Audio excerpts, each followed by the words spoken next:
Oh, Seattle, the Emerald City. Settled between mountain ranges, surrounded by water, and built on a series of 7 hills, Seattle compares to some of the world's great cities. What began as a logging town grew to become one of America's largest metropolises by the early 20th century. 100 years later, Seattle has spread its wings, figuratively and literally, becoming known for its aerospace and technology industries, and yes, the Seahawks. Kings of the NFL are also the kings of the Pacific Northwest. Of course, Seattle's Super Bowl sunshine didn't come without a little rain and thunder. The NBA Supersonics were the city's most beloved franchise for years, but broke plenty of hearts after moving to Oklahoma City and changing their name to the Thunder in 2008. But none of that dampens the spirit of the 12s here, and they are the 12s. Don't call them the 12th man, that's in Texas.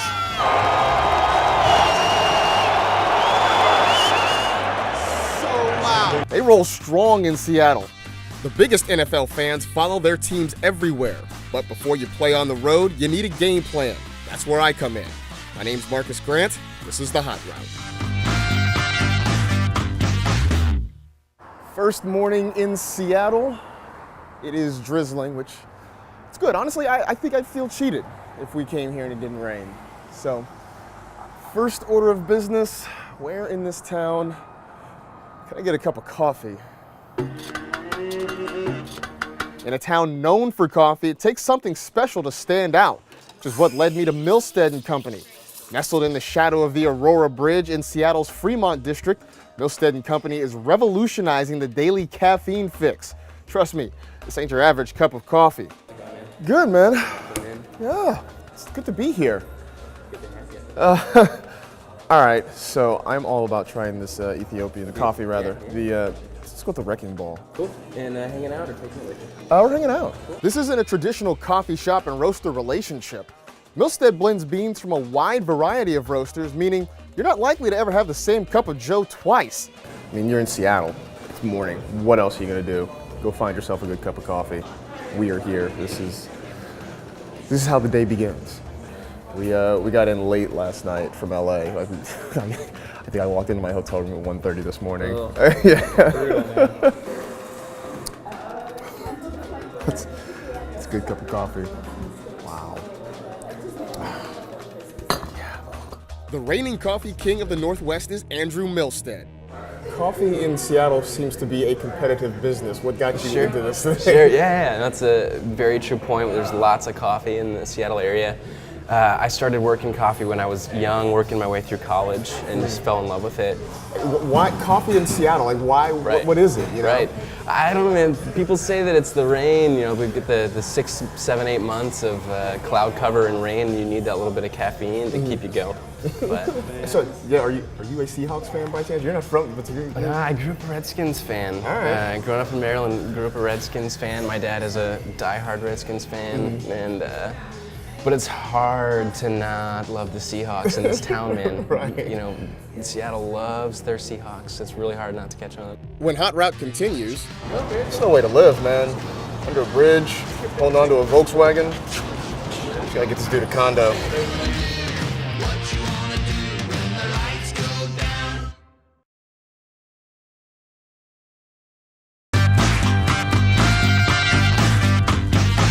Once you leave Milstead, make a couple of quick lefts and head up the hill to visit one of the city's most famous residents. Inspired by the Scandinavian tale of the Billy Goat's Gruff, the Fremont Troll has kept watch beneath the Aurora Bridge since 1990. It's no way to live, man. Under a bridge, holding on to a Volkswagen. By the way, that's an actual Volkswagen Beetle. Yes, the Troll is massive.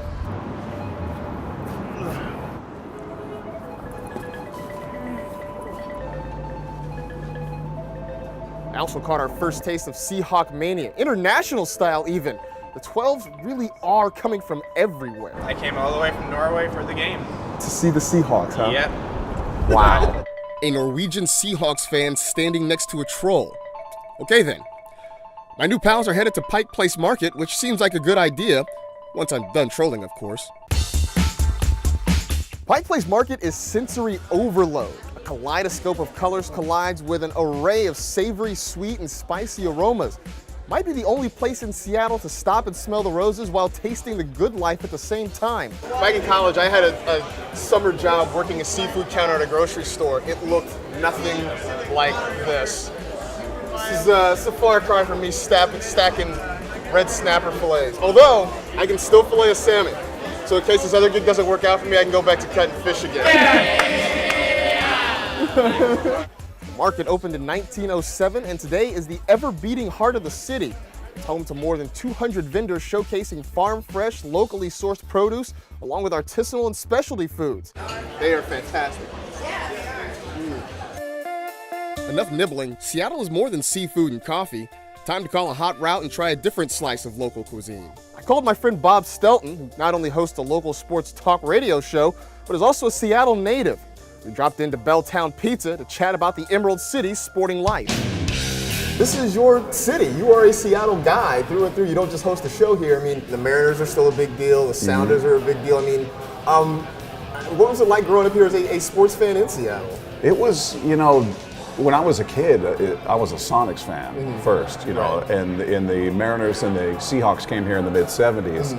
So Sonics were kind of the first love for a lot of people out here. And again, they won the title in '79. So that was what everybody was clinging to, was that title. And then, invariably fast forward, they leave. Seahawks go to the Super Bowl in '05. They lose to the Steelers. Everybody got a taste of it. The Mariners win 116 games back in 2001. So you've been close in various spots, but they weren't able to get over the hump. And how insane was it around here last year? During that playoff run? It was nuts. I mean, every car you saw had flags on it. Every person you saw walking down the street was wearing a jersey. I could be in a movie theater and somebody invariably would yell, "Seahawk!" and people would chant back. It's like their mating call out here or something. Right. Who's the biggest rock star? Is it Sherman? Is it Marshawn Lynch? Who's the biggest rock star in this town? Russell Wilson. Yeah, okay. Yeah. Russell Wilson walks on water out here. He can do no wrong. I mean, he is the savior in the eyes of a lot of people out here, and they all love Marshawn Lynch. They all love Richard Sherman. Richard Sherman's the most vocal of all the players, but he's a true rock star in this town. He would really have to do something awful for people to sort of turn their back on him. He really is sort of infallible in this town. How did you find this place? Tell me about this place. I used to live like a block away, and I just stumbled upon this place. All right, I'll walk in, check it out, and it's fantastic. And it was close, and everybody that works here is great. So they got to know me, I got to know them, and they knew my order every time I came in. So I'd come here at least once a week, and I'd bring friends from out of town here, and anybody that likes New York style pizza, this is it. This is it. There's actually a lot of good pizza in Seattle, but for me, this is the best. Wow, there we go. Would anybody like to start with the cream cheese? It's a good New York slice, so you have to fold it in half. Yeah. Probably really hot. I'm gonna let mine cool off a little bit. I saw that look. I'm gonna wait. It is hot, but it's good. When you have folks from out of town, like where do you take them? What is the one thing they have to do here? If you want to go true touristy thing, everybody wants to go to the Space Needle. Everybody wants to go up on top of the Space Needle, and it's a brilliant view. I mean, I've done it a million times having lived here, but it is pretty cool. Right. Okay, yes, it's touristy, it's cliche, everybody's done it, but it is pretty cool. Plus, what better way to find a bird's eye view of the Hawk's Nest? So we've had some lunch and figure we got some time, might as well go see the city. I've heard there's a spot around here where there's a pretty decent view. Yeah.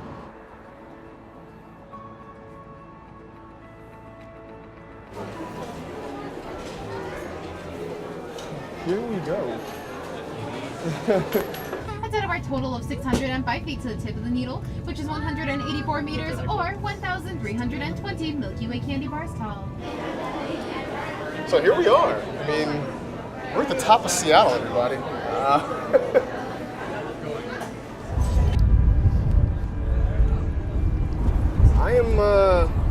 I understand how Jimmy Stewart felt in Vertigo. It's a long way down. Whew. You can see everywhere we've been and everywhere we're going. Plus, check it out, CenturyLink Field. I have a feeling you could probably hear the 12s from up here. All right, so it's starting to rain, which is great, except for us being outside. So Let's go.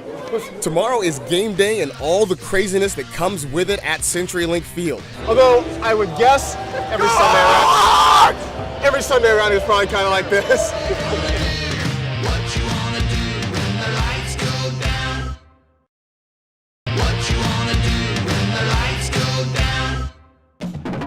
If Pike Place Market is the heart of Seattle, CenturyLink Field is its frenetic nerve center. On NFL Sundays, the stadium and surrounding area are abuzz as the 12s descend upon their base of operations.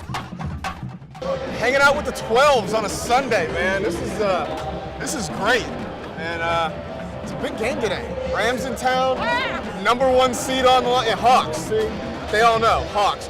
#1 seed on the line, bye throughout the playoffs. Huge game today. Although I would guess every Sunday around is probably kind of like this. But before I enter the Hawks nest, it might be a good idea to get a little something in my belly. Okay, maybe a lot of something. All right, 12s, I've come here to eat your food and watch your football. Let's see what you have to offer. Man, you hungry? Absolutely. Okay, you want wings or you want... Chuck's a little higher still. He got crab. He got great legs. We got it all. Yeah, see? He's going to outdo me every time. So I'm not supposed to make this many choices in the morning. I know, there's a lot of choices. Yeah, that's fresh. That's so good. So good. I don't have enough hands. What's the problem? It's not my normal mix because I forgot the recipe, to be honest with you. So we're flying by the seat of our pants today. But what I do is I marinate it for at least 12 hours in soy sauce, orange juice, all kinds of stuff. Okay. And then don't give away the secret. Ginger, garlic, the whole works. So here, let me get you a little plate. Why don't you hand me one of those Seahawk plates? And I'll throw these on for you guys. And if they're bad, tell me. I don't mess around, so.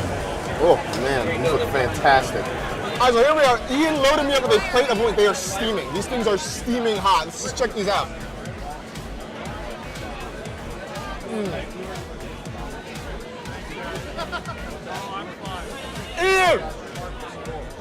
Ian, my man. Absolutely. I am not lying to you. You're awesome. You need to get the crab. I had a little bit. I'm going back for more. It's awesome. So, now you guys are from Anchorage, right? And you guys come down for home games all the time, right? So, like, you missed one. So, what happened? I didn't. She brought her dad. Oh. You have like a doctor's note or something? like an excused absence from school sort of thing? As luck would have it, we met a true Seahawks celebrity. Steve Rabel has been around the Seattle Seahawks as long as the Seahawks have been around. He went from being a rookie in the team's inaugural season to spending more than 30 seasons behind the microphone as the voice of the Seahawks. Chuck, Marcus. It's all right, I'm cool. How are you? Nice to meet you. Good to meet you. Turn around, Chuck. Oh, you got to show you this.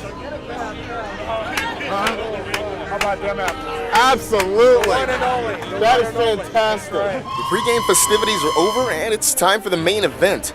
Walking through the tunnel into CenturyLink Field for the first time is like being swept into a supercharged green and blue wave of insanity. This is where Beastquakes happen. This is the home of the 12s. And make no mistake, all those stories of the deafening noise levels, they're all true. Huh? What was that? I can't hear you.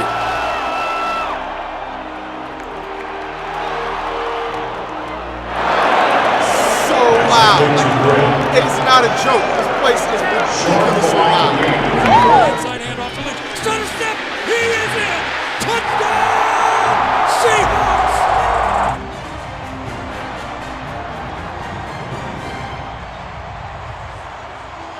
Game's over and it's time to decompress. I met up with Steve Rabel and his wife Sharon at Chandler's Crab House to talk the birds over a little fish. Steve, you are an original Seahawk. I mean, you were drafted in '76 when the team first got going here in Seattle. What was that first season like? It was pretty crazy. We had our final cuts leading up to our opening game against the St. Louis Cardinals. That's how long ago it was. And we had 10 new guys on the roster on Wednesday leading up to that game. So they all still had their tape on their helmets on game day, so we knew their names. But it was also, it could not have been better for a guy like me.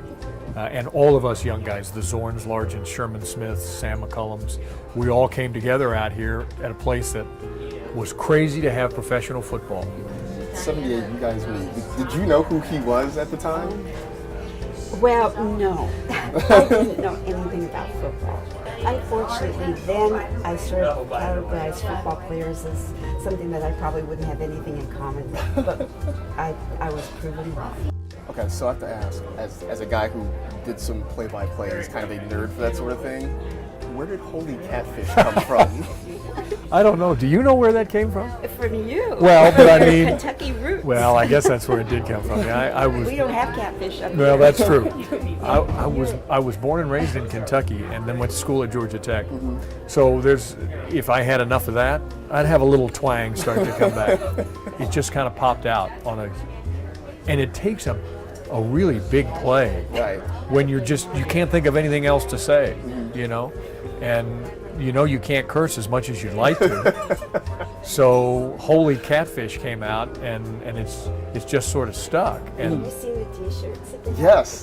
They have a catfish with a halo on it. I wish I got a piece of that. I don't know who's got them, but it's cute. I need some of that action.